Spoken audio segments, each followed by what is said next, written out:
Anne of Avonlea, Chapter 14. A Danger Averted. Anne, walking home from the post office one Friday evening, was joined by Mrs. Lynde, who was as usual cumbered with all the cares of church and state.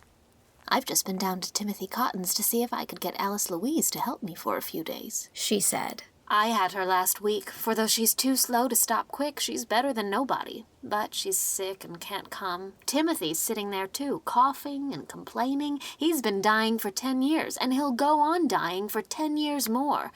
That kind can't even die and have done with it. They can't stick to anything, even to being sick long enough to finish it. They're a terrible, shiftless family, and what is to become of them, I don't know. But perhaps Providence does." Mrs. Lynde sighed as if she rather doubted the extent of providential knowledge on the subject. "Marilla was in about her eyes again Tuesday, wasn't she? What did the specialist think of them?" She continued.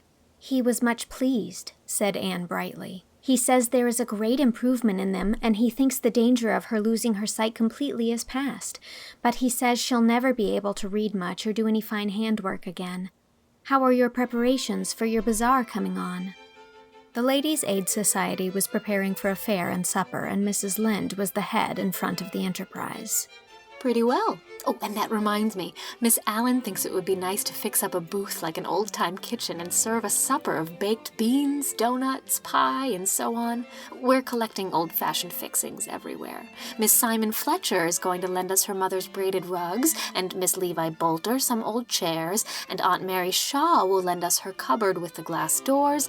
I suppose Marilla will let us have her brass candlesticks. And we want all the old dishes we can get. Miss Allen is specially set on having a real blue willow-ware platter if we can find one. But nobody seems to have one. Do you know where we could get one?" "Miss Josephine Barry has one. I'll write and ask her if she'll lend it for the occasion," said Anne. "Well, I wish you would. I guess we'll have the supper in about a fortnight's time. Uncle Abe Andrews is prophesizing rain and storms for about that time, and that's a pretty sure sign that we'll have fine weather." The said Uncle Abe, it may be mentioned, was at least like other prophets in that he had small honor in his own country. He was, in fact, considered in the light of a standing joke, for few of his weather predictions were ever fulfilled. Mr. Elisha Wright, who labored under the impression that he was a local wit, used to say that nobody in Avonlea ever thought of looking in the Charlottetown dailies for weather probabilities. No, they just asked Uncle Abe what it was going to be tomorrow and expected the opposite. Nothing daunted, Uncle Abe kept on prophesying.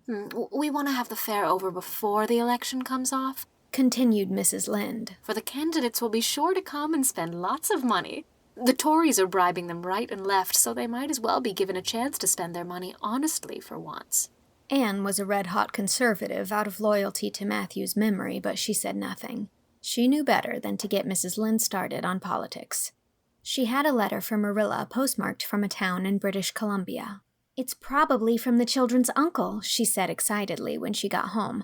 "Oh, Marilla, I wonder what he says about them." "The best plan might be to open it and see," said Marilla curtly. A close observer might have thought that she was excited also, but she would rather have died than show it. Anne tore open the letter and glanced over the somewhat untidy and poorly written contents. "He says he can't take the children this spring. He's been sick most of the winter and his wedding is put off. He wants to know if we can keep them till the fall, and he'll try and take them then. We will, of course, won't we, Marilla?" "I don't see that there's anything else for us to do," said Marilla rather grimly, although she felt a secret relief. "Anyhow, they're not so much trouble as they were, or else we've got used to them. Davy has improved a great deal." "His manners are certainly much better," said Anne cautiously, as if she were not prepared to say as much for his morals. Anne had come home from school the previous evening to find Marilla away at an aid meeting, Dora asleep on the kitchen sofa, and Davy in the sitting-room closet, blissfully absorbing the contents of a jar of Marilla's famous yellow plum preserves. Company jam, Davy called it, which he had been forbidden to touch. He looked very guilty when Anne pounced on him and whisked him out of the closet. "Davy Keith, don't you know that it is very wrong of you to be eating that jam when you were told never to meddle with anything in that closet?" "Yes, I knew it was wrong," admitted Davy uncomfortably. "But plum jam is awful nice, Anne. I just peeped in and it looked so good I thought I'd take just a weeny taste. I stuck my finger in and licked it clean. And it was so much gooder than I'd ever thought that I got a spoon and just sailed in. Anne gave him such a serious lecture on the sin of stealing plum jam that Davy became conscience-stricken and promised with repentant kisses never to do it again. Anyhow, there'll be plenty of jam in heaven. That's one comfort, he said complacently. Anne nipped a smile in the bud. Perhaps there will, if we want it, she said. But what makes you think so? Why, it's in the catechism, said Davy. Oh, there is nothing like that in the catechism, Davy. But I tell you there is, persisted Davy. It was in that question Marilla taught me last Sunday. Why should we love God? It says because he makes preserves and redeems us. Preserves is just a holy way of saying jam. I must get a drink of water, said Anne hastily. When she came back, it cost her some time and trouble to explain to Davy that a certain comma in the said catechism question made a great deal of difference in the meaning. Well, I thought it was too good to be true, he said at last with a sigh of disappointed conviction. And besides, I didn't see when he'd find time to make jam if it's one endless Sabbath day, as the hymn says. I don't believe I want to go to heaven. Won't there ever be any Saturdays in heaven, Anne? Yes, Saturdays and every other kind of beautiful days. And every day in heaven will be more beautiful than the one before it, Davy, assured Anne, who was rather glad that Marilla was not by to be shocked. Marilla, it is needless to say, was bringing the twins up in the good old ways of theology and discouraged all fanciful speculations thereupon. Davy and Dora were taught a hymn, a catechism question, and 2 Bible verses every Sunday. Dora learned meekly and recited like a little machine, with perhaps as much understanding or interest as if she were one. Davy, on the contrary, had a lively curiosity and frequently asked questions which made Marilla tremble for his fate. Chester Sloane says we'll do nothing all the time in heaven but walk around in white dresses and play on harps. And he says he hopes he won't have to go till he's an old man, 'cause maybe he'll like it better then. And he thinks it will be horrid to wear dresses, and I think so too. Why can't men angels wear trousers, Anne? Chester Sloane is interested in those things 'cause they're going to make a minister of him. He's got to be a minister 'cause his grandmother left the money to send him to college, and he can't have it unless he is a minister. She thought a minister was such a respectable thing to have in a family. Chester says he doesn't mind much, though he'd rather be a blacksmith. But he's bound to have all the fun he can before he begins to be a minister, 'cause he doesn't expect to have much afterwards. I ain't going to be a minister. I'm going to be a storekeeper, like Mr. Blair, and keep heaps of candy and bananas. But I'd rather like going to your kind of a heaven if they'd let me play a mouth organ instead of a harp. Do you suppose they would? Yes, I think they would if you wanted it, was all Anne could trust herself to say. The AVIS met at Mr. Harmon Andrews that evening, and a full attendance had been requested since important business was to be discussed. The AVIS was in a flourishing condition and had already accomplished wonders. Early in the spring, Mr. Major Spencer had redeemed his promise and had stumped, graded, and seeded down all the road in front of his farm. A dozen other men, some prompted by a determination not to let a Spencer get ahead of them, others goaded into action by improvers in their own households, had followed his example. The result was that there were long strips of smooth velvet turf where once had been unsightly undergrowth or brush. The farm fronts that had not been done looked so badly by contrast that their owners were secretly shamed into resolving to see what they could do another spring. The triangle of ground at the crossroads had also been cleared and seeded down, and Anne's bed of geraniums, unharmed by any marauding cow, was already set out in the center. Altogether, the improvers thought that they were getting on beautifully, even if Mr. Levi Bolter, tactfully approached by a carefully selected committee in regard to the old house on his upper farm, did bluntly tell them that he wasn't going to have it meddled with. At this especial meeting, they intended to draw up a petition to the school trustees, humbly praying that a fence be put around the school grounds, and a plan was also to be discussed for planting a few ornamental trees by the church, if the funds of the society would permit of it. For, as Anne said, there was no use in starting another subscription as long as the hall remained blue. The members were assembled in the Andrews parlor, and Jane was already on her feet to move the appointment of a committee which should find out and report on the price of said trees, when Gertie Pye swept in, pompadoured and frilled within an inch of her life. Gertie had a habit of being late, to make her entrance more effective, spiteful people said. Gertie's entrance in this instance was certainly effective, for she paused dramatically on the middle of the floor, threw up her hands, rolled her eyes, and exclaimed, "I've just heard something perfectly awful. What do you think? Mr. Judson Parker is going to rent all the road fence of his farm to a patent medicine company to paint advertisements on." For once in her life, Gertie Pye made all the sensation she desired. If she had thrown a bomb among the complacent improvers, she could hardly have made more. "It can't be true," said Anne blankly.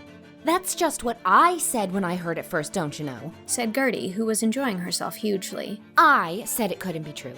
That Judson Parker wouldn't have the heart to do it, don't you know? But Father met him this afternoon and asked him about it, and he said it was true. Just fancy, his farm is side on to the Newbridge Road, and how perfectly awful it will look to see advertisements of pills and plasters all along it, don't you know?" The improvers did know all too well.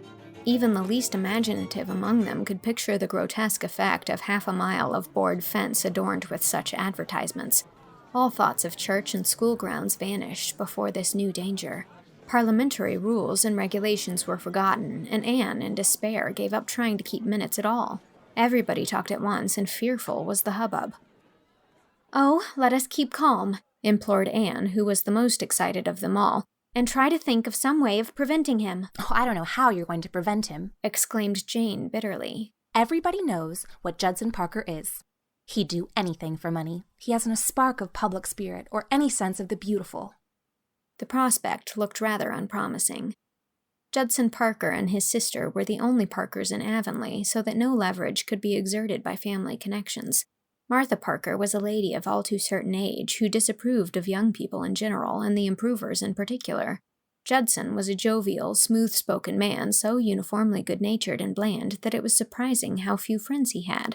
Perhaps he had got the better in too many business transactions, which seldom makes for popularity. He was reputed to be very sharp, and it was the general opinion that he hadn't much principle. "If Judson Parker has a chance to turn in on his penny, as he says himself, he'll never lose it," declared Fred Wright. "Is there nobody who has any influence over him?" asked Anne despairingly. "He goes to see Louisa Spencer at White Sands," suggested Carrie Sloane. "Perhaps she could coax him not to rent his fences." "Not she," said Gilbert emphatically. "I know Louisa Spencer well. She doesn't believe in village improvement societies, but she does believe in dollars and cents. She'd be more likely to urge Judson on than to dissuade him." "The only thing to do is to appoint a committee to wait on him and protest," said Julia Bell. "And you must send girls, for he'd hardly be civil to boys. But I won't go, so nobody need nominate me." "Better send Anne alone," said Oliver Sloane. "She can talk Judson over if anybody can." Anne protested. She was willing to go and do the talking, but she must have others with her for moral support. Diana and Jane were therefore appointed to support her morally, and the improvers broke up, buzzing like angry bees with indignation. Anne was so worried that she didn't sleep until nearly morning, and then she dreamed that the trustees had put a fence around the school and painted tri-purple pills all over it. The committee waited on Judson Parker the next afternoon. Anne pleaded eloquently against his nefarious design, and Jane and Diana supported her morally and valiantly. Judson was sleek, suave, flattering, paid them several compliments of the delicacy of sunflowers, felt real bad to refuse such charming young ladies, but business was business, couldn't afford to let sentiment stand in the way these hard times. "But I'll tell what I will do," he said, with a twinkle in his light, full eyes. "I'll tell the agent he must use only handsome, tasty colors, red and yellow, and so on. I'll tell him he mustn't paint the ads blue on any account." The vanquished committee retired, thinking things not lawful to be uttered. "We've done all we can do, and must simply trust the rest to Providence," said Jane, with an unconscious imitation of Mrs. Lynde's tone and manner. "I wonder if Mr. Allen could do anything," reflected Diana. Anne shook her head. "No, it's no use to worry Mr. Allen, especially now when the baby's so sick. Judson would slip away from him as smoothly as from us, although he has taken to going to church quite regularly just now. That is simply because Louisa Spencer's father is an elder and very particular about such things. Judson Parker is the only man in Avonlea who would dream of renting his fences, said Jane indignantly. Even Levi Bolter or Lorenzo White would never stoop to that, tight-fisted as they are. They would have too much respect for public opinion. Public opinion was certainly down on Judson Parker when the facts became known, but that did not help matters much. Judson chuckled to himself and defied it, and the improvers were trying to reconcile themselves to the prospect of seeing the prettiest part of the Newbridge Road defaced by advertisements, when Anne rose quietly at the president's call for reports of committees on the occasion of that next meeting of the society, and announced that Mr. Judson Parker had instructed her to inform the society that he was not going to rent his fences to the Patent Medicine Company. Jane and Diana stared as if they found it hard to believe their ears. Parliamentary etiquette, which was generally very strictly enforced in the AVIS, forbade them giving instant vent to their curiosity, but after the society adjourned, Anne was besieged for explanations. Anne had no explanation to give. Judson Parker had overtaken her on the road the preceding evening and told her that he had decided to humor the AVIS in its peculiar prejudice against patent medicine advertisements. That was all Anne would say, then or ever afterwards, and it was the simple truth. But when Jane Andrews, on her way home, confided to Oliver Sloane her firm belief that there was more behind Judson Parker's mysterious change of heart than Anne Shirley had revealed, she spoke the truth also. Anne had been down to old Mrs. Irving's on the shore road the preceding evening and had come home by a shortcut which led her first over the low-lying shore fields and then through the beech wood below Robert Dixon's, by a little footpath that ran out to the main road just above the Lake of Shining Waters, known to unimaginative people as Barry's Pond. 2 men were sitting in their buggies, reined off to the side of the road, just at the entrance of the path. One was Judson Parker, the other was Jerry Corcoran, a Newbridge man against whom, as Mrs. Lynde would have told you in eloquent italics, nothing shady had ever been proved. He was an agent for agricultural implements and a prominent personage in matters political. He had a finger, some people said all fingers, in every political pie that was cooked, and as Canada was on the eve of a general election, Jerry Corcoran had been a busy man for many weeks, canvassing the county in the interests of his party's candidate. Just as Anne emerged from under the overhanging beech boughs, she heard Corcoran say, "If you'll vote for Amesbury, Parker, well, I've a note for that pair of harrows you've got in the spring.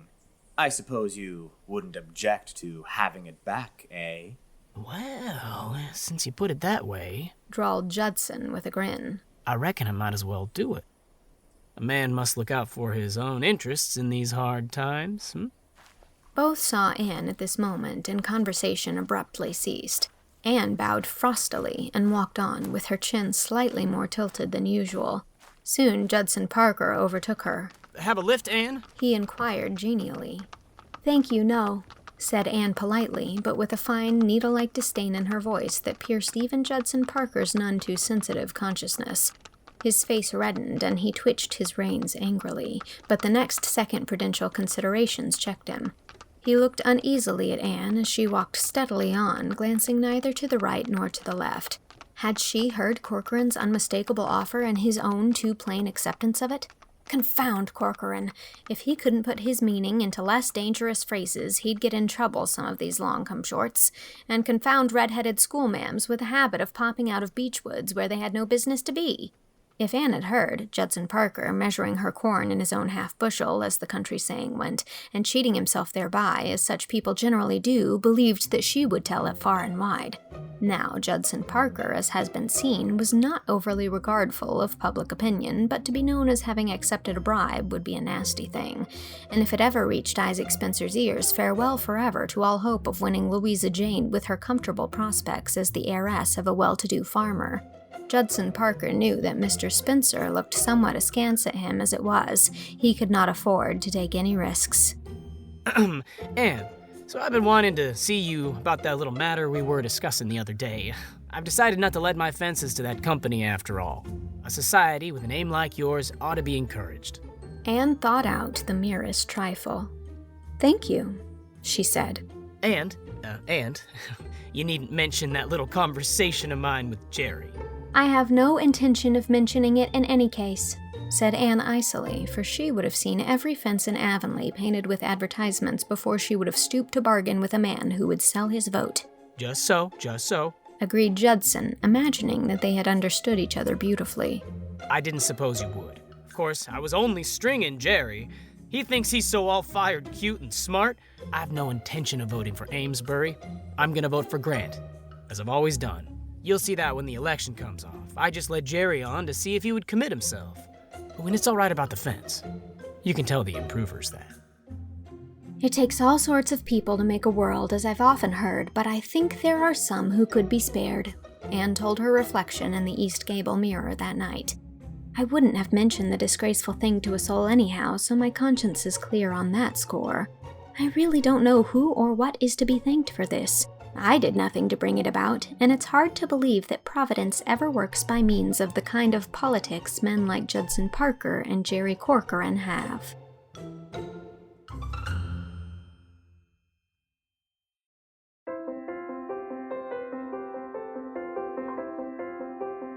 That was Chapter 14 of Anne of Avonlea.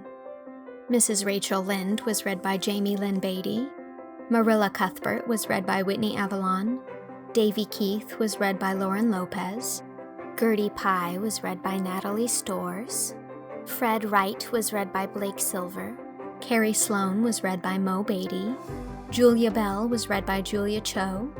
Jane Andrews was read by Jessica Jade Andres. Diana Barry was read by Sarah Grace Hart. Gilbert Blythe was read by Sean Persaud. Oliver Sloane was read by Brian Rosenthal. Jerry Corcoran was read by Esther Fallick. Judson Parker was read by Mikie Beatty. And Anne Shirley was read by me, Mary Kate Wiles. It is also recorded and edited by me and executive produced by Shao, Jane Leach, and Warren Day. Additional editing and sound design by Lizzie Goldsmith. This project is funded entirely through my Patreon, where if you sign up at any level, you can receive lots more chapters of this book, and patrons at the $50 level are receiving chapters of the third book in the series, Anne of the Island. If you'd like access to this and a lot of other fun content, as well as a wonderful community, head on over to patreon.com/mkwiles. And thanks. This chapter was made possible by my patron Marley Sowards. Thank you, Marley. Chapter 15 will be coming next week. Not she. Well, I know Louisa Spencer very well. She doesn't believe in village improvement societies, but she does believe in dollars and cents, you see. She'd be more likely to urge Judson on than to dissuade him. Perfect. Quite. Perfect. Gilbert is 60 years old.